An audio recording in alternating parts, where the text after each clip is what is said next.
Yeah. So here is a new incarnation of a little sports car from Audi.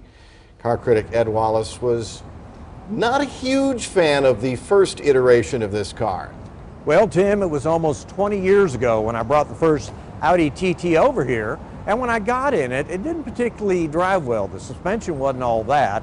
It felt a little tinny, and it was noisier, in my opinion, than it should have been, and it wasn't well powered. But I read where an Audi executive said it was our homage to the Porsches of the 50s, and I said, well, that's okay, because if you'd ever been in one of those old Porsches, the myth was infinitely better than the reality. So here we've got a third generation of the TT, and this time I'm having a hard time finding fault with it. And it also has a feature on it that is probably going to end up being standard on a lot of cars. It's so way cool. They start at 43,000. It's a 4-cylinder engine, 220 horsepower, turbo. So you're going to have that split-second lag, even if you're doing 60 miles an hour, when you punch passing gear to get the torque up as you're rolling along. The body rigidity in this one has changed completely.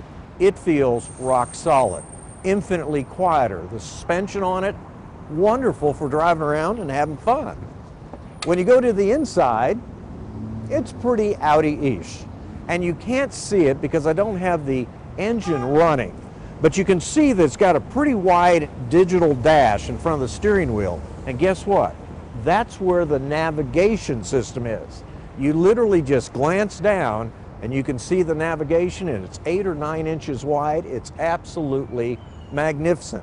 In fact, it's so well thought out for navigation, every other car company in the world should copy it. It works that well. Very comfortable when you drive it around. The seats are comfortable. I would not want to be in the back seat in this car, though.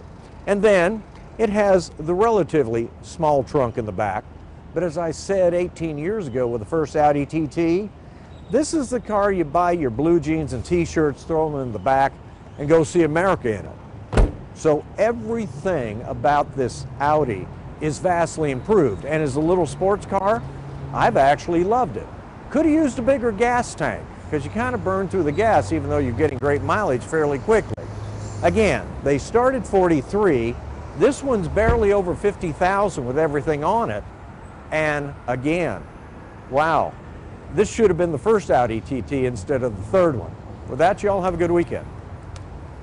Thank you very much, Ed. It looks nice, doesn't it?